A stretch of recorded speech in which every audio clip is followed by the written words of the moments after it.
Students, हमने अपने previous lecture में डीएनए सीक्वेंसिंग को डिस्कस किया था। डीएनए सीक्वेंसिंग की हमने इस तरीके से डेफिनेशन की थी कि जब हम किसी पर्टिकुलर सेगमेंट ऑफ डीएनए में न्यूक्लियोटाइड्स के एग्जैक्ट ऑर्डर को मालूम करते हैं तो इस प्रोसेस को डीएनए सीक्वेंसिंग कहा जाता है। डीएनए सीक्वेंसिंग के लिए डिफरेंट मेथड यूज़ होते हैं, उसमें एक सेंगर्स मेथड है और दूसरा है मैक्सम गिलबर्ट मेथड। तो आज के लेक्चर में हम डिस्कस करते हैं about the another method of DNA sequencing, that is Maxam Gilbert method.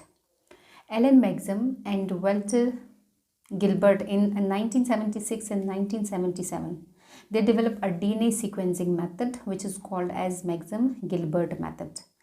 And during this process, we will use some special type of chemical reagents for the formation of different fragments of DNA. So that's why this method is also called as chemical method of DNA sequencing, or chemical change method, or chemical degradation method. Students, इस method में भी basically 3 steps को follow किया जाएगा। सबसे पहले हम DNA के डिफरेंट साइजेस के फ्रेगमेंट्स बनाएंगे, फिर हम उन फ्रेगमेंट्स को एक दूसरे से सेपरेट करने के लिए जेल इलेक्ट्रोफोरेसिस का यूज़ करेंगे और आखिर में हम उन सेपरेटेड फ्रेगमेंट्स के अकॉर्डिंग न्यूक्लियोटाइड के सीक्वेंस को डिटर्मिन करेंगे। तो अब हम उन स्टेप्स को डिटेल में स्टडी करते हैं। ये वो वाला डीएनए है जिसके सीक्वेंस को हम मालूम करना चाहते हैं। तो इसके दोनों फिफ्थ एंड पर मौजूद फॉस्फेट ग्रुप को हम सबसे पहले हटाएंगे। इसकी डीफॉस्फोराइलेशन करेंगे एट बोथ 5 एंड्स और इसके लिए हम एक एंजाइम यूज़ कर रहे होते हैं, दैट इज़ अल्कलाइन फॉस्फेटेज। तो अल्कलाइन फॉस्फेटेज इसके 5th एंड से फॉस्फेट ग्रुप रिमूव कर देता है, इसकी डीफॉस्फोराइलेशन हो जाती है इस तरीके से। अब यहाँ पर हम रीफॉस्फोराइलेशन करते हैं विद रेडियो एक्टिव फॉस्फेट और उसके लिए हमें एंजाइम चाहिए होता है, दैट इज़ काइनेज। इस काइनेज को हम रेडियो लेबल्ड एटीपी प्रोवाइड करते हैं। इस एटीपी में जो फॉस्फेट मौजूद है तो वो radio active isotopes of phosphorus के साथ होता है। तो ये काइनेज एंजाइम इस एटीपी की ब्रेकडाउन करता है, उसके रिजल्ट में बनता है एडीपी, रेडियो लेबल्ड फॉस्फेट बनता है और इसके साथ एनर्जी की प्रोडक्शन होती है। तो ये एनर्जी और ये फॉस्फेट, ये दोनों काइनेज एंजाइम यूज़ कर लेते हैं और इस के जो 5th एंड पर इस डीएनए के उसके साथ फॉस्फेट जोड़ दिया जाता है। ये एंजाइम इसको जोड़ देता है, यही वाला फॉस्फेट। और ये जो फॉस्फेट है ये नॉर्मल फॉस्फेट का आइसोटोप नहीं है बल्कि ये रेडियो लेबल आइसोटोप होता है। तो ये with the help of kinase enzyme rephosphorylate हो जाता है अपनी बोथ 5 एंड से। अब हमने नेक्स्ट स्टेप में इसी डीएनए की डीनेचरेशन करनी होती है। उसके लिए हम हाई टेम्परेचर यूज़ कर रहे होते हैं जिसकी वजह से double standard DNA single standard DNA में कन्वर्ट हो जाता है। इस तरीके से जो इसके स्ट्रैंड्स हैं तो वो एक दूसरे से सेपरेट हो जाते हैं और यहाँ पास 2 स्ट्रैंड्स आ जाते हैं डीएनए के।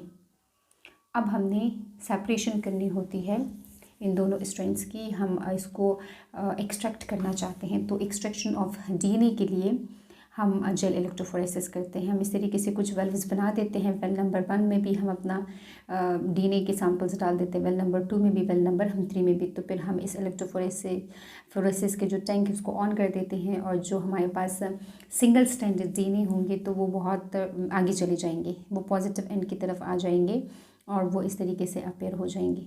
कुछ हमारे पास ऐसा डीएनए होंगे जो कि सिंगल स्टैंडर्ड भी हो सकते हैं और डबल स्टैंडर्ड भी हो सकते हैं, मतलब आधे कुले हुए हो और आधे ना कुले हुए हो। तो इस तरीके से भी हमारे पास डीएनए आ सकते हैं तो उनकी पोजीशन मिड में आ जाएगी। और ये वो वाले डीएनए होंगे जिनको हमने हीट प्रोवाइड की होगी लेकिन स्टिल अभी ये डीनेचर नहीं हुए होंगे। तो ये हमारे पास डबल स्टैंडर्ड डीएनए होगा। अब हमारे तो काम की ये चीज़ नहीं है। और हमारे पास ऐसा डीएनए है जो आधा खुला हुआ है और आधा नहीं खुला हुआ है, तो ये भी हमारे काम का नहीं है। जबकि ये जो डीएनए है जो कि सिंगल स्ट्रैंड्स की सूरत में थे इसलिए बहुत ज़्यादा फास्टली आगे की तरफ मूव कर गए थे, अब ये हमारे काम के हैं। लेकिन इसमें से कुछ थिक बेंड है और ये वाले जो 2 हैं तो ये थिन बेंड है। तो हमने ये बात कही थी कि जहाँ पे थिक बेंड बनता है तो इट मीन के वहाँ पे डीएनए ज़्यादा होता है और जहाँ पे थिन बेंड्स बनते हैं तो इट मीन के वहाँ पर डीएनए कम होता है। तो अब हमने ये जो पोर्शन है जेल का जहाँ पे थिक बेंड बन रहा होता है तो इसको हमने यहाँ से कट ऑफ कर लेना है, यहाँ से हमने इसको रिमूव कर लेना है और इसको हमने प्यूरिफाई कर लेना है।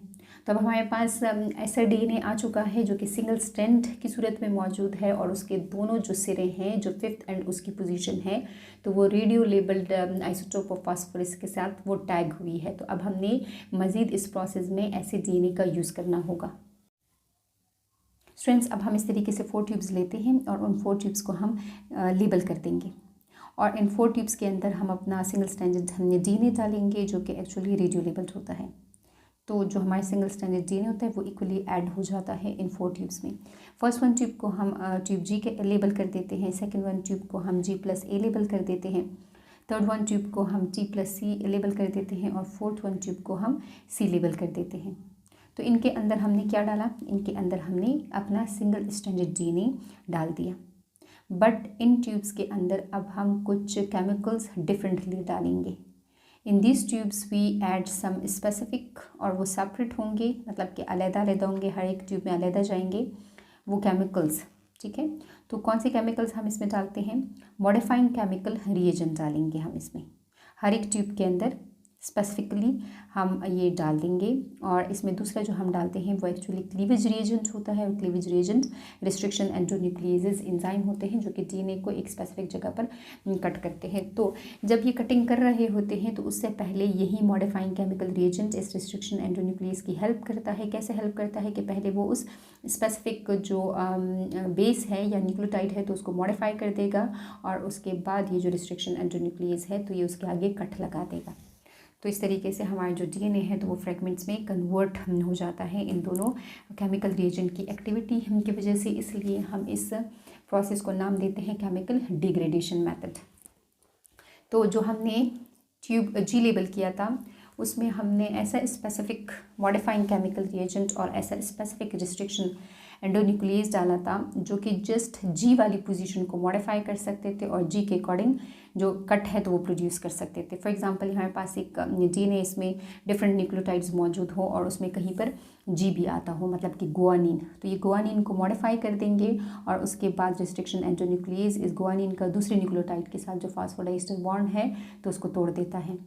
तो ये यहाँ से अगर कट लगता है तो इट मीन कि हमारे DNA का एक फ्रेगमेंट ये बनता है और एक ये वाला फ्रेगमेंट बनता है।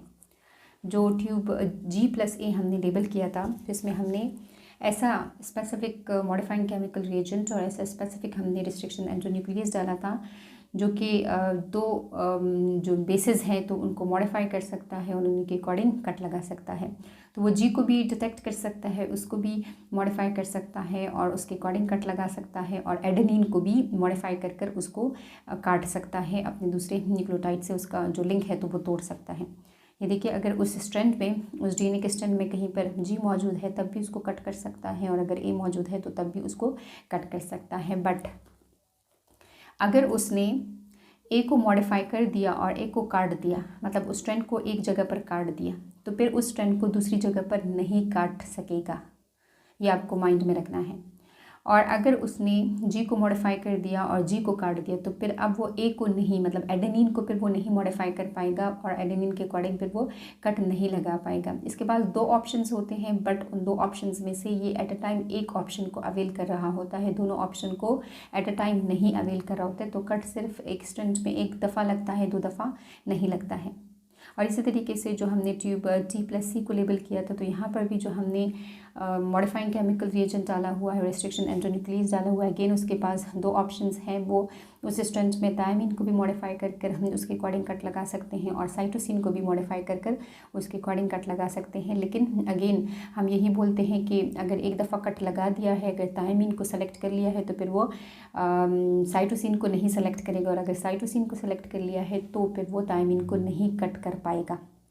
और जो हमने ट्यूब C में जो मॉडिफाइंग केमिकल रिएजेंट और रिस्ट्रिक्शन एंडोन्यूक्लियस डाले हुए थे तो उसके बाद जस्ट एक ही ऑप्शन था, वो स्ट्रैंड में जहाँ कहीं पर C मौजूद है तो उस सी को यानी कि साइटोसिन को वो मॉडिफाई कर सकते हैं और इसके अकॉर्डिंग कट लगा सकते हैं। तो ये हमने स्टडी किया कि 4 ट्यूब्स में हम अपने सिंगल स्ट्रैंडेड जीने तो डाल देते हैं, बट उसके अंदर हम कुछ चीज़ें डिफरेंटली डालते हैं। हम हर एक ट्यूब के अंदर स्पेसिफिक टाइप का मॉडिफाइंग केमिकल रिएजेंट डालते हैं और एक स्पेसिफिक टाइप का रिस्ट्रिक्शन एंडोन्यूक्लियस डालते हैं, जो कि डीएनए को फ्रेगमेंट्स में कन्वर्ट कर रहे होते हैं, डीएनए को अपने स्पेसिफिक लोकेशन से क्लीव कर रहे होते हैं।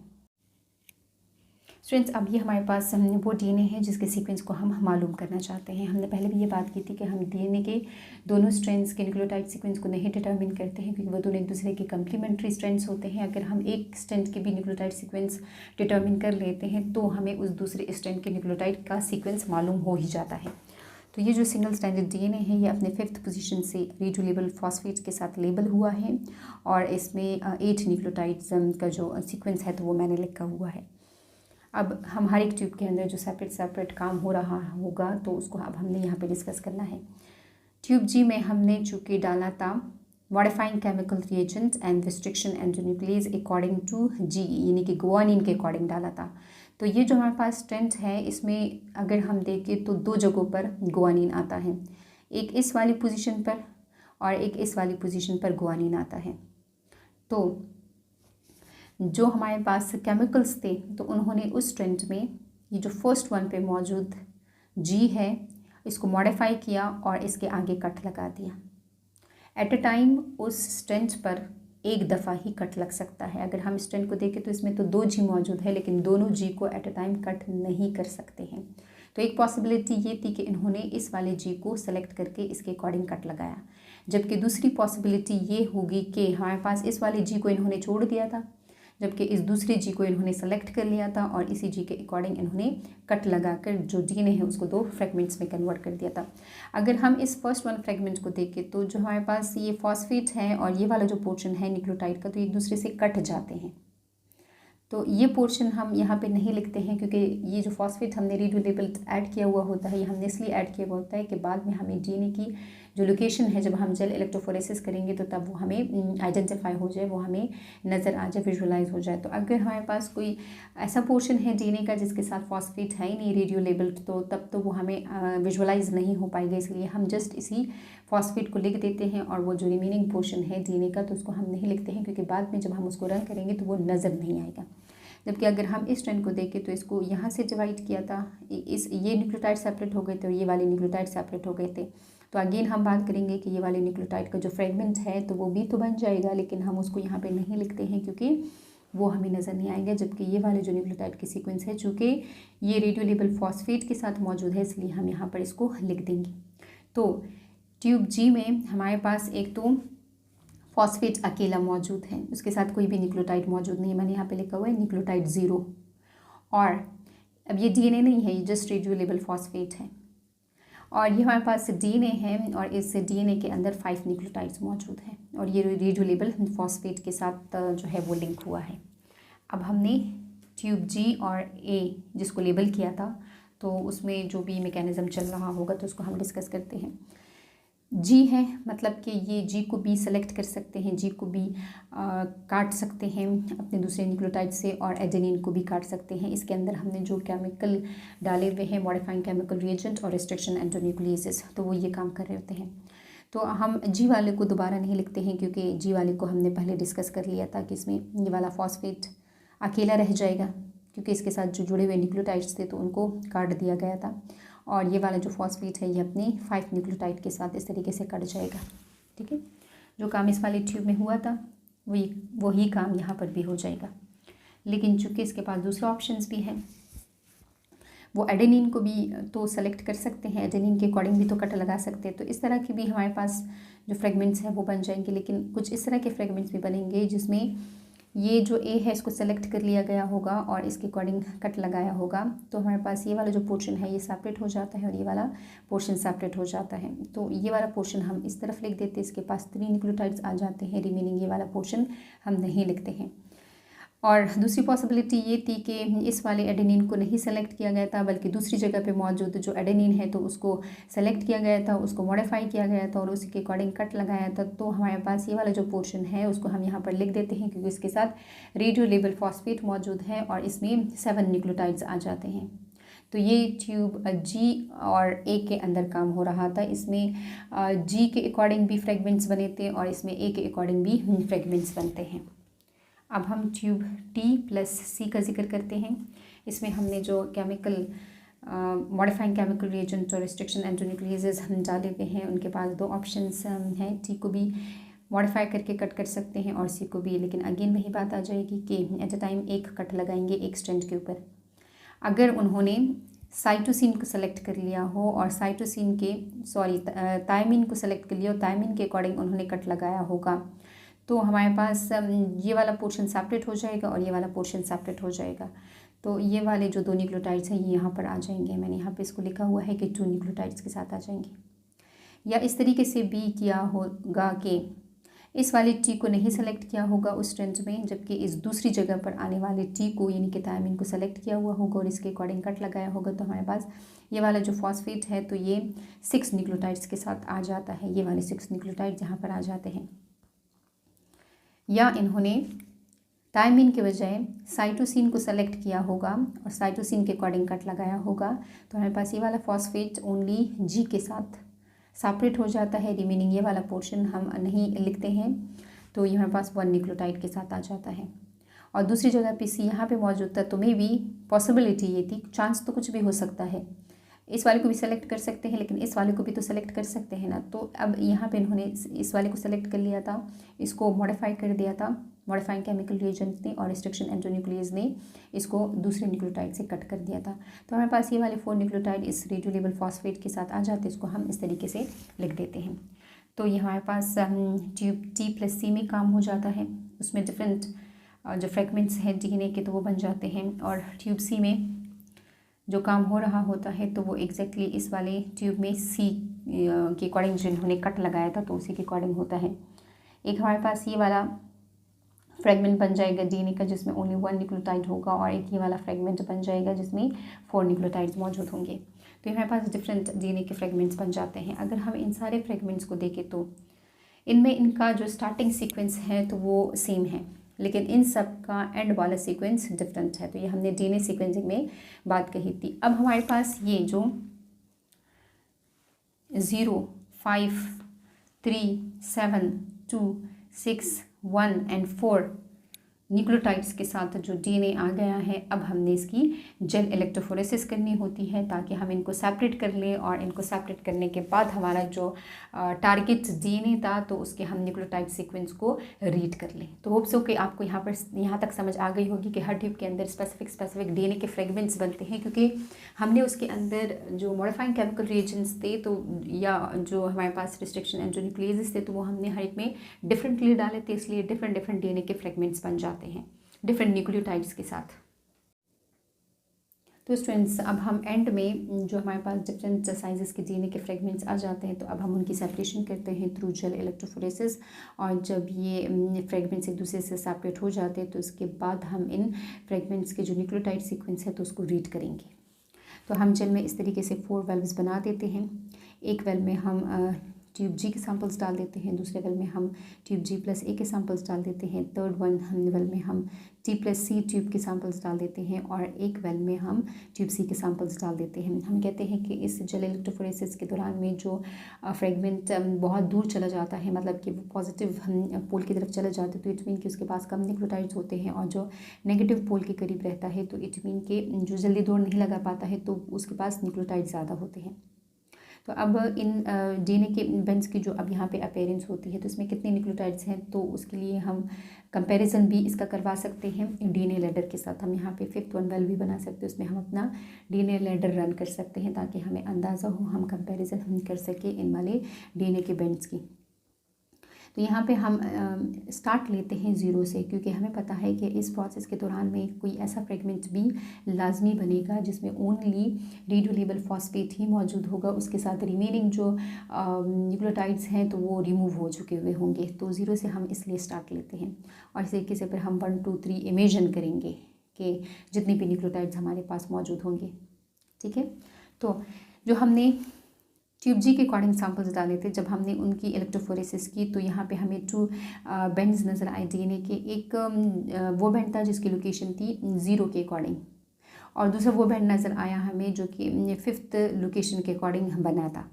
इसी तरीके से ट्यूब G+A के जो हमने सैम्पल्स डाले थे तो उनके डिफरेंट फ्रेगमेंट्स यहाँ पर बन गए थे, एक 0 पोजीशन के अकॉर्डिंग, दूसरा 3rd पोजीशन के अकॉर्डिंग, और ये जो बेंड है तो ये 5th पोजीशन के अकॉर्डिंग बनता है, ये वाला जो बेंड है तो ये 7th पोजीशन के अकॉर्डिंग बनता है। इसी तरीके से T+C वाले जो ट्यूब है उसके जब हमने सैम्पल डाले तो उसकी भी डिफरेंट बेंड्स की सूरत में सेपरेशन हो गई। यहाँ पे हमें नज़र आता है एक बेंड और वो भी 1 पोजीशन पर, दूसरा हमें 2nd पोजीशन पर नज़र आता है। ये वाला है जो है बेंड है ये हमें 4th पोजीशन पर नज़र आता है, ये वाला बेंड हमें 6th पोजीशन पर नज़र आता है। इसी तरीके से अगर हम इस बेंड को देखें जिसमें हमने ट्यूब C के सैम्पल्स डाले हुए हैं तो यहाँ पे 2 बेंड्स हमें नज़र आते हैं। DNA के एक 1 पोजीशन पर नज़र आता है और दूसरा 4th पोजीशन पर नज़र आता है।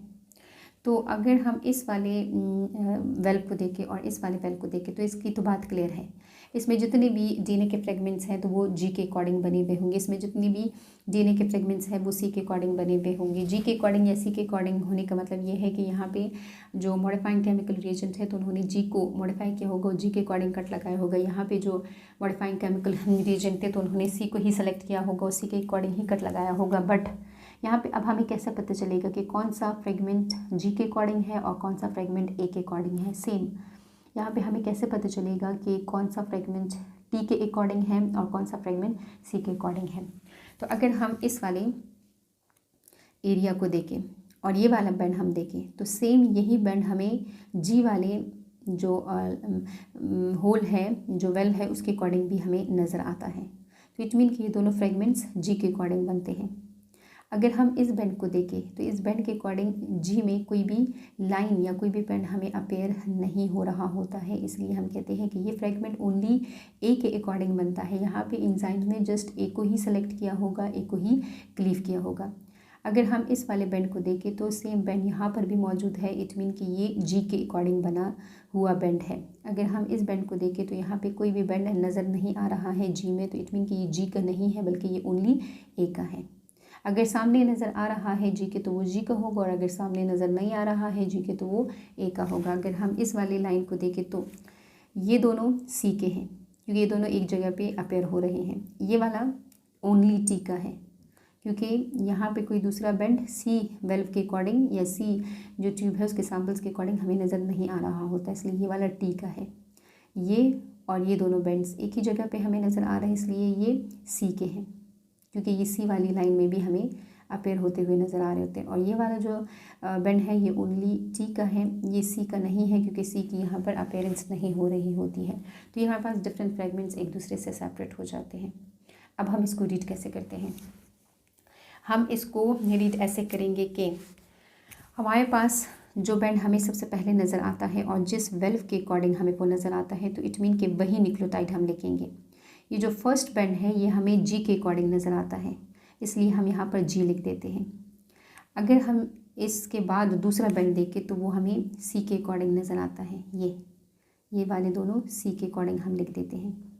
ये वाला अगर हम देखें तो ये T के अकॉर्डिंग आ रहा है तो यहाँ पे हम T लिख देते हैं।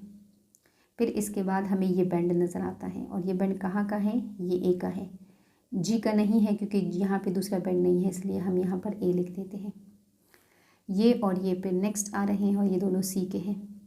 फिर ये और ये नज़र आ रहे हैं हमें और ये G के अकॉर्डिंग है, तो यहाँ पे हम G लिख देते हैं। फिर ये वाला बेंड नज़र आता है और ये T के अकॉर्डिंग बनता है, तो यहाँ पे हम T लिख देते हैं। और इसके बाद ये वाला बेंड आता है और ये वाला बेंड हमें यहाँ पर हम A लिख देते हैं। मज़ीद हमें कोई बेंड नज़र नहीं आता है तो इट मीन के हमारे पास जो DNA था जिसके हम न्यूक्लियोटाइड सीक्वेंस को डिटरमिन करना चाह रहे थे तो उसमें बस इतने ही न्यूक्लियोटाइड्स मौजूद थे, इसी सीक्वेंस में मौजूद थे, रिमेनिंग कोई भी नहीं थे, इसलिए वो हमें नज़र नहीं आए वहाँ पर। तो ये जो हमारे पास लोकेशन है तो ये रेडियो लेबल्ड फॉस्फेट की वजह से अपेयर हो रही होती है। तो ये तो हमें समझ आ गई कि उसको हम रीड कैसे करते हैं, लेकिन अभी हमने ये भी जानना है कि कौन सा उसका 5th एंड है और कौन सा उसका 3rd एंड है। तो इस वाले एंड को हम 5th एंड कहते हैं क्योंकि हमारे पास फॉस्फेट यहाँ पर मौजूद है ओनली और उसके पास कोई भी न्यूक्लियोटाइड मौजूद नहीं था। ये हमें पहले से पता था कि कोई फॉस्फेट ऐसा भी अकेला भी रहेगा जिसके पास कोई भी मज़ीद न्यूक्लियोटाइड्स मौजूद नहीं होंगी, तो इसलिए इस वाली लोकेशन को हम 5th कह देते हैं। ठीक है। और हमें ये पता था कि अगर हमारे पास बहुत ज़्यादा न्यूक्लियोटाइड्स मौजूद होंगे जिस तरीके से यहाँ पर हैं, तो इट मीन के इसके इस वाली लोकेशन पर फॉस्फेट होगा रेडियो लेबल्ड, और यहाँ पे बहुत ज़्यादा न्यूक्लियोटाइड्स मौजूद होंगे, तो इट मीन कि ये वाली जगह 3rd डैश आ जाएगी और ये वाली जगह 5th डैश आ जाएगी। अगर बहुत ज़्यादा न्यूक्लियोटाइड्स है तो इट मीन कि ये वाला जो आखिरी वाला न्यूक्लियोटाइड है तो ये 3rd एंड के करीब आ रहा है, तो इट मीन कि हम इसको लिखेंगे 3rd डैश। तो होप्स हो कि आपको समझ आ गई होगी कि हमने ये न्यूक्लियोटाइड का सीक्वेंस किस तरीके से इन बेंड से डिटर्मिन किया है, और इस वाली जगह को हमने Q5 एंड कहा और इस वाली जगह को हमने Q3 एंड कहा। तो ये सारा है मैक्सम गिलबर्ट मेथड। हमने कहा कि हम अपने डीएनए को पहले radio labelled isotope of phosphorus attack कर देते हैं, फिर हम उसको डिनेचर कर देते हैं, फिर हम 4 ट्यूब्स ले लेते हैं और हर एक ट्यूब के अंदर हम अपना सिंगल स्ट्रैंडेड डीएनए डाल देते हैं, और फिर उसके बाद हम हर एक ट्यूब में एक स्पेसिफिक मॉडिफाइंग केमिकल रिएजेंट डालते हैं और हम उसमें डालते हैं स्पेसिफिक रिस्ट्रिक्शन एंडोन्यूक्लिएज। तो जो हमारे पास मॉडिफाइंग केमिकल रिएजेंट है, एक स्पेसिफिक टाइप के न्यूक्लियोटाइड को मॉडिफाई करता है, और जो रिस्ट्रिक्शन एंडोन्यूक्लिएज है तो फिर वो उसको कट कर देता है, उसका जो फास्फोडाइस्टर बॉन्ड है दूसरे न्यूक्लियोटाइड के साथ तो उसको काट देता है। तो इस तरीके से हमारे पास डिफरेंट ट्यूब्स में डिफरेंट डीएनए के फ्रेगमेंट्स बन जाते हैं, और फिर हम उन फ्रेगमेंट्स की इलेक्ट्रोफोरेसिस के ज़रिए सेपरेशन करते हैं, और जब वो सेपरेट हो जाते हैं तो फिर हम उसके न्यूक्लियोटाइड को रीड करते हैं जो सबसे पहले मौजूद बेंड होगा, और जिस वेल्व के अकॉर्डिंग वो मौजूद होगा तो उसी वेल्व के अकॉर्डिंग हमने उसको वो पर्टिकुलर न्यूक्लियोटाइड का नाम देना है। तो इस तरीके से हमारे पास जो अननोन डीएनए का जो सेक्शन है उसमें जो न्यूक्लियोटाइड्स के अरेंजमेंट है तो वो हमें मालूम हो जाएगी।